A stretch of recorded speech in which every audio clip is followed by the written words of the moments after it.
turning up the tension, the latest move causing unrest along the Russia-Ukraine border. They're billed as a better alternative to smoking, but the FDA has its eyes on e-cigarettes. We'll tell you about the changes that could be on the way. Staying safe with big crowds, an inside look into the minds of people planning security for events like the upcoming canonization. And I'm Brian Patrick with our special Two Saints Forever coverage from Rome. We'll visit the woman whose miracle paved the way for the canonization of John Paul II. Those stories and more coming up here on EWTN News Nightly for Thursday, April 24th, 2014.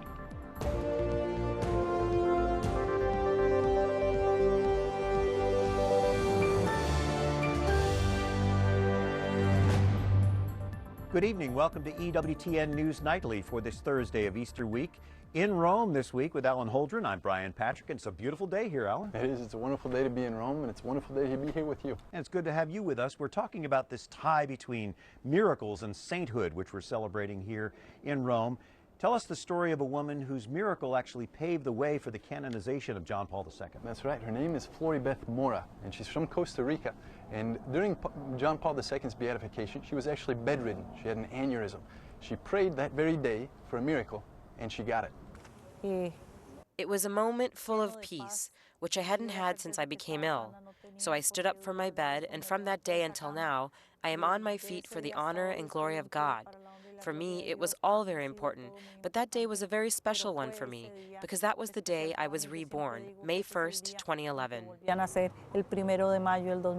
Everybody somehow in Costa Rica feels present, a member, because Floribeth Mora is a typical Costa Rican woman, mother of four kids, wife. She comes from middle class, working middle class, so it's very easy to relate to her for Costa Ricans. That was actually the second miracle attributed to John Paul II's intercession. The first one came a few years earlier. In fact, she was a religious sister who suffered from Parkinson's disease and was completely healed. All right, Alan and I will be back here with more in just a moment, but first we go back to our D.C. studios and Wyatt Spencer with more of the news that's happening right now.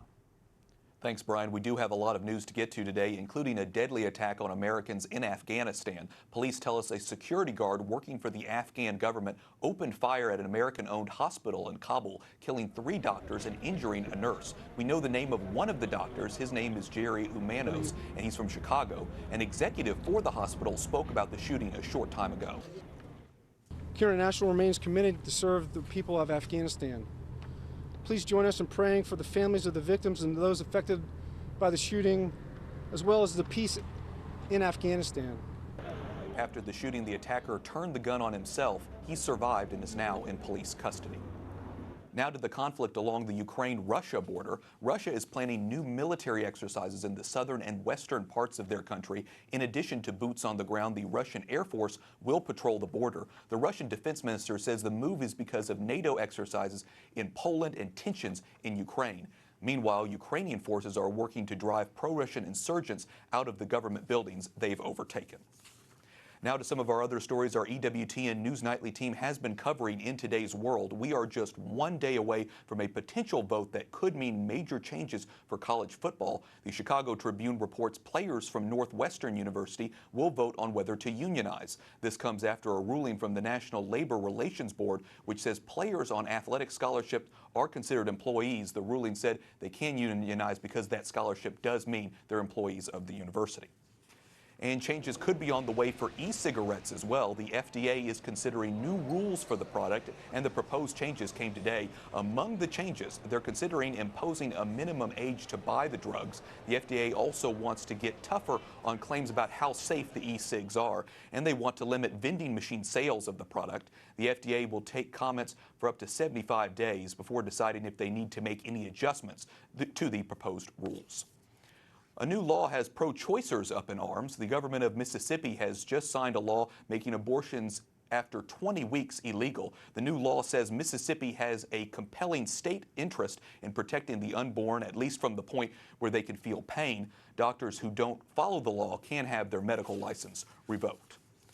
Well, a group of county commissioners in Oregon are ordering an incinerator in Marion County to stop accepting medical waste they use to generate electricity. Why? Because commissioners there learned that their waste may include tissue from aborted fetuses. Today, Marion County commissioners held an emergency meeting to make sure the plant does not accept any human tissue from future deliveries. That plant, known as Covanta Marion, has been taking in medical waste from British Columbia for decades, and it converts it to energy to power homes. One commissioner said they are outraged and disgusted to have learned fetal tissue was part of that waste, which is why they have immediately halted the program. A supposed phone call from Pope Francis in Argentina is making headlines. Reports say the Pope told a woman who was living with a divorced man that she could receive communion.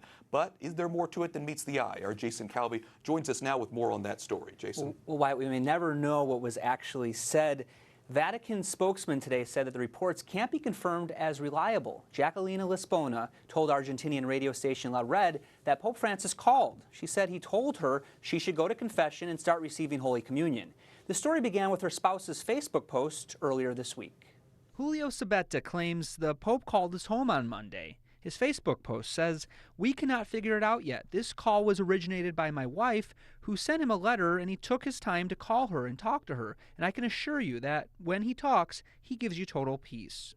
Catholic News Agency spoke with Jacquelina's daughter. She confirmed the Pope had called, but said Jacquelina wouldn't be doing any more interviews.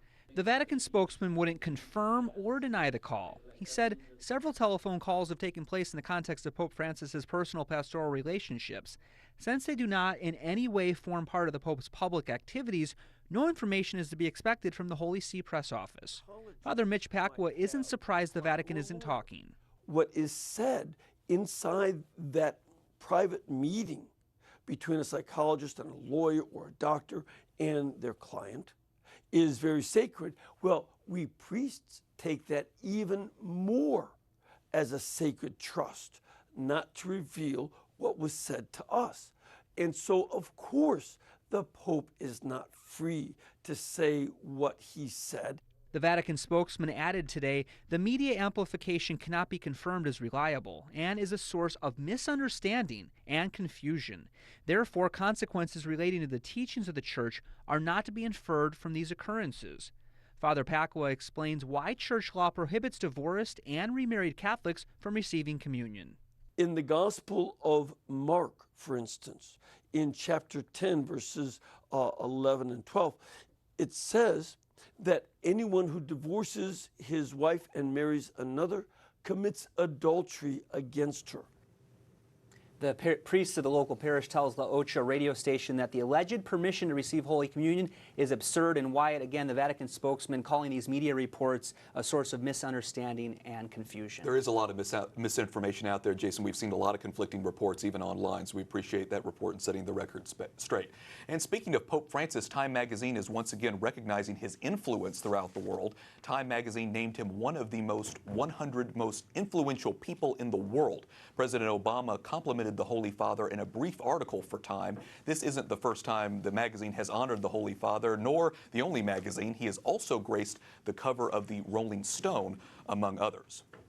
Staying in the Vatican now, pilgrims from across the world are headed to see Sunday's canonization Mass, including 24 heads of state. With all of those people in one place at one time, royalty security and terrorism prevention is a concern. So Brian Gallagher is a former specialist for the U.S. Secret Service and expert in church security. So Brian, we're happy to have you on here to talk a little bit more about this.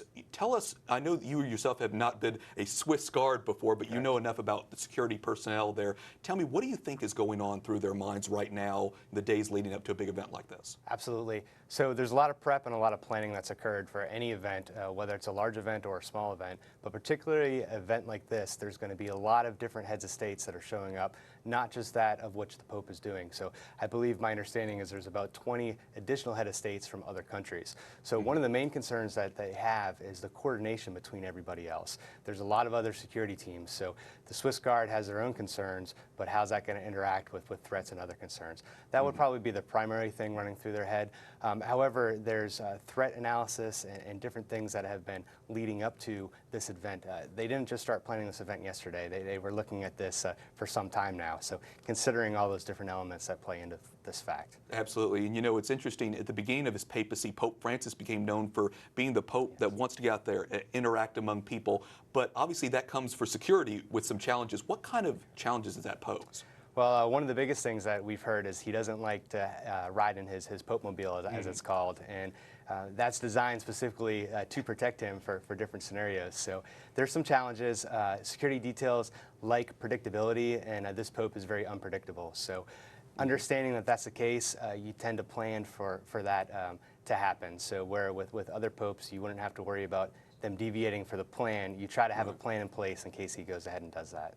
And for the tourists and all of the tens of thousands of people who are coming, you know, they have that saying, you've heard saying, if you see something, say something. What should people, tourists, be on the lookout for at an event like this, a canonization and other big events? Well, patience is going to be a big thing for them because lines are going to be long. There's going to be added security. There's going to be procedures that they're going to have to go through, like random bag checks and of such. Like you just said, if you see something, say something. That's a common theme that we're going with. If it looks out of the ordinary, then maybe it is out of the ordinary, and just grab a local police officer, whether it's the Vatican police or a Swiss Guard member or somebody else who's there to help in a security role. Really good tips. Thanks so much, Brian Gallagher, our security expert here for us today. And we turn our attention now back to Rome and Brian Patrick, who is there right now. Brian, we hope you're keeping those tips in mind as you and the rest of the crew cover our canonizations. That's certainly some important information. Thank you, Wyatt. As more people converge on the Eternal City for the canonizations on Sunday, there's a new exhibit at the Vatican Museums that we'll show you in just a little bit. Also, our Susie Pinto talks with the man who was John Paul II's photographer right after the break.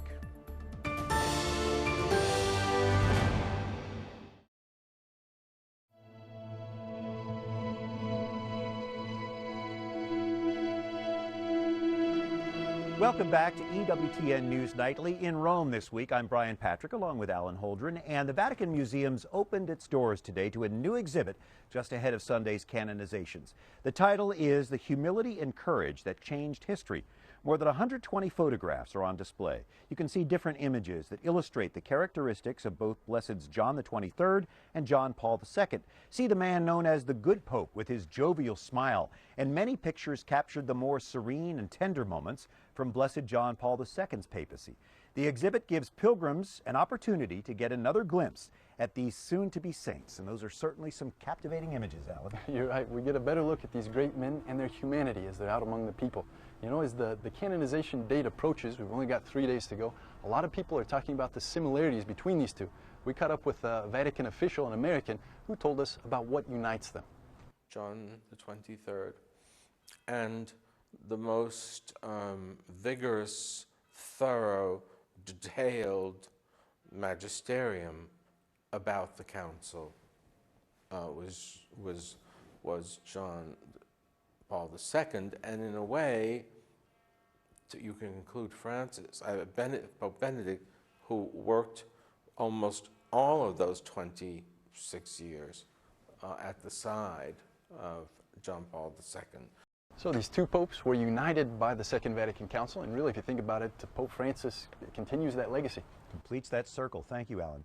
Arturo Mari started taking pictures for the popes when he was just a teenager as the Vatican photographer.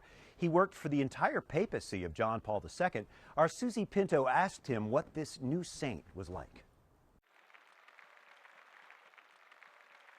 In the first place, he was a man, a priest with incredible faith.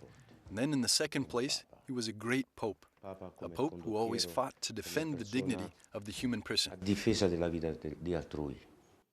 Per me l'ho sempre reputato come il mio papà. I always thought of him as a father because he always treated me as a son. Not more, not less. He had time to listen to me, to give me advice, to help me. When my son told my wife and I that he was entering the seminary, he explained to me what it meant to be the father of a priest, what I should do, what I shouldn't do. O non dovevo fare. Io per 27 anni. For 27 years, I lived by the side of a saint on earth, within a few feet of me most of the time. I breathed the same air he breathed. We were always together. We worked together. So on Sunday, I will be in St. Peter's Square with my wife, and I'm sure I'll get emotional. But deep down, I'm already happy. I don't need to wait until Sunday to be happy. Sono felice già, non aspetto domenica, ecco. What an incredible career. 6 popes in 50 years for that Vatican photographer. Well, on Sunday, Pope Francis will officially recognize 2 of his much-loved predecessors as saints in heaven. While much of the focus has been on the dramatic papacy of John Paul II, tonight we focus on the humble beginnings of the good Pope, John XXIII. Letters revealed this week here at the Vatican give insight into the humble life of the so-called good Pope. Pope John XXIII was born Angelo Giuseppe Roncalli in 1881, the son of sharecroppers in a small village in northern Italy. In 1900, when he was just 19 years old, the young Roncalli wrote to a seminary asking to be given one of the 3 places reserved for poor students. A year later, in a letter to his parents, he said he had not chosen to become a priest to make money, to find comfort, honors, and pleasures. He said, "I am doing it just to help the poor people any way I can." John XXIII was elected Pope in 1958 at age 76. He was dubbed the Good Pope for his loving and affectionate way with people. Guido Gusso, his one-time room aide, says the former pontiff had an easygoing relationship with Vatican employees. Let's make a deal. You kiss the ring in the morning, wish me good morning. And then you kiss it again in the evening and wish me good night. But if you want to kneel down, we were in front of the chapel of Pius XII, he opened the doors and said, "Go, kneel down in front of the most saintly of the saints." John XXIII, whose pontificate lasted just under 5 years, surprised everyone by calling an ecumenical council just a few months after his election. The Second Vatican Council, known as Vatican II, opened the church to people of other faiths and allowed for Mass to be celebrated in the languages of the faithful rather than in Latin. John XXIII died of stomach cancer in June 1963 at the age of 81. Well, I'm old enough to remember John XXIII, Alan. I was just a kid, but he's really the first pope that I can recall from my childhood. Well, I can say that I'm not old enough to remember, Brian, but I am old enough to appreciate everything that John XXIII did and the holiness that we're talking about during all of these celebrations. Really an incredible story. A good pope and a great saint. That's right. Up next, we'll be coming to you with the relics that are on display from these soon-to-be saints. And we'll talk with a priest in St. Peter's Square who will show us relics of John Paul II.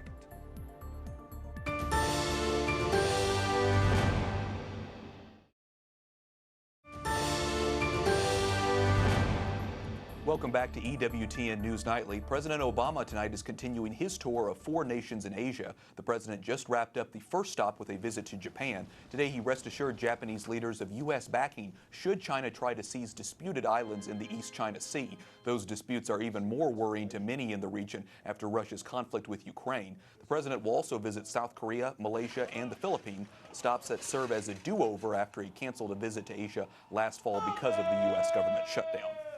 The governor of Oklahoma says 2 inmates at the center of a state Supreme Court case will be put to death Tuesday, which will be the state's first double execution in almost 80 years. Mary Fallon's decision comes one day after the Oklahoma Supreme Court ruled that 2 inmates were not entitled to know the source of the drugs that would be used to kill them. The inmates' attorneys had made the argument that the inmates have no way to know if the drugs that will be used or the injection will be carried out in a constitutional and humane manner. But the Oklahoma Attorney General explained that there is a precedent that the source of the execution drugs remain confidential. And here to tell us more about the case is Richard Dieter, a graduate of Georgetown Law and the executive director of the Death Penalty Information Center. So Richard, the heart of this Oklahoma case seems to be the rights of prisoners on death row. What are they entitled to? What are they not? What do you think of this case? Well, inmates are entitled to humane treatment. They're entitled to have an appeal on their conviction and their death sentence, and occasionally there are issues that arise about how they are treated, whether it's, being put in solitary or the medical treatment. And in this case, the inmates were asking, what are we going to be killed with? That seems like a basic question. Mm-hmm. And who's making this? Because Oklahoma has switched the drugs numerous times in just the past few months as these drugs have been harder to get.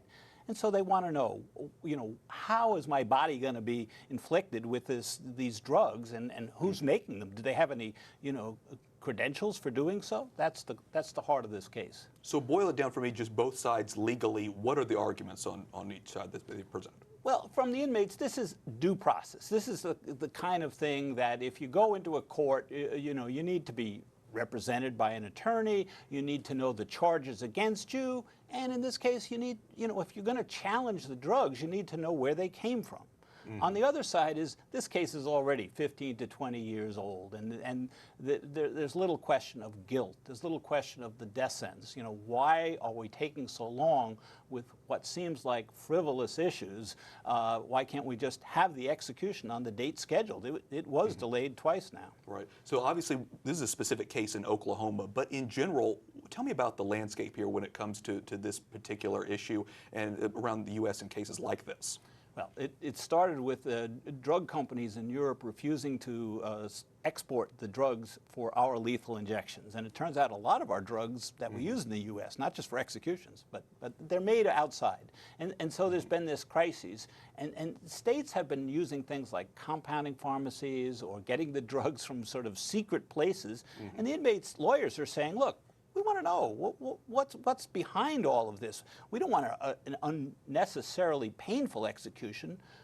Tell us, and then we can be satisfied that it's best practices. Right. The states are hiding it because they don't want to expose the pharmacists and the doctors who are involved. Well, I know for your average person watching at home and trying to understand this, it can be a bit complicated. So, Richard, we appreciate your breaking it down and explaining it to us. Richard Dieter there. And as our team has been reporting in Rome, we've been bringing you today, the faithful are in high gear for this weekend's canonizations. One form of preparation around the world is the display of relics that help tell the stories of Popes John Paul II and John the 23rd.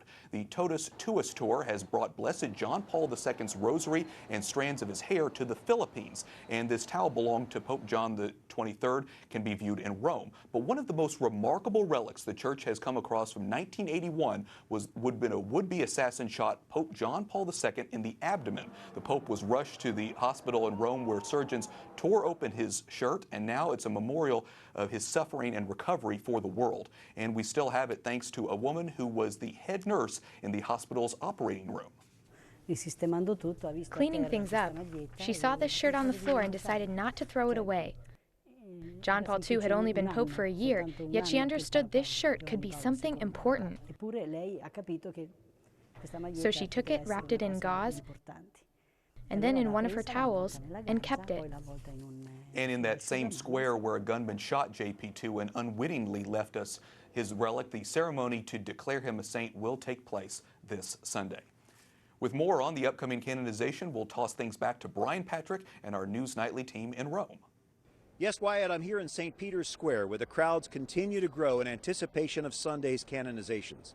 Just to give you an idea, 600 priests will help Pope Francis distribute Holy Communion to the crowds here at the square, with dozens of deacons working the streets nearby to help with communion distribution.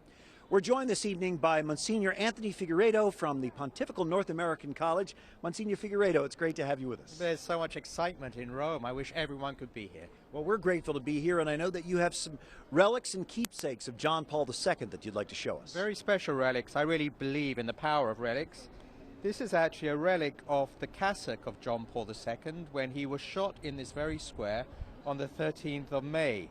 And it's interesting because the relic actually says blood from St. John Paul II, the 13th of May, 1981. You know what St. John Paul said? It was the hand of the Blessed Mother that guided that bullet. And if one looks at the transparencies of the photos, a letter M is traced. So it's clear his devotion to the Blessed Mother saved him, and this is a powerful relic. That, of course, was the feast of Our Lady of Fatima, and he had a special devotion to Our Lady under that title. Absolutely. I mean, his coat of arms bore the letter M. His motto was Totus Tua, just like the Blessed Virgin Mary. I want to give my whole life. And so this relic is powerful, I believe. I also have here a relic of the hair. You can see the hair of John Paul II. I mean, it says again, St. John Paul II. And something that's very special to me, you know, I worked with John Paul II at the synods. And when he was very sick, he used to always leave a handkerchief on the desk. This handkerchief, it may sound a little bit dire, but it bears his saliva. You can see some of that. Sounds odd, but you know why it's so special? There's that gospel where Jesus takes dirt, you know, and he throws it in the blind man's eyes, and he mixes his saliva. What does that signify for us? the Word of God. And John Paul II was a great orator. He left an enormous amount of great teaching. I have some of his books here as well, which he signed personally, because he was not only a great traveler, a great evangelist, but left deep and rich writings, a legacy which perhaps no other pope in the history of the church has left. Well, what an honor to you to have such a significant relationship with a saint, and we thank you for sharing that with us, Monsignor. Thank you. I feel truly blessed. Very grateful too. And thank you for watching EWTN News Nightly. Be sure to like us on Facebook and follow us on Twitter, where you can see behind-the-scenes photo of our Rome coverage. We are on live tomorrow on EWTN at 11 Eastern, and then again at our usual time at 6 p.m. This is our first Friday broadcast, the first of many. For all of us at EWTN News Nightly in Rome, I'm Brian Patrick. Good night, and God bless you.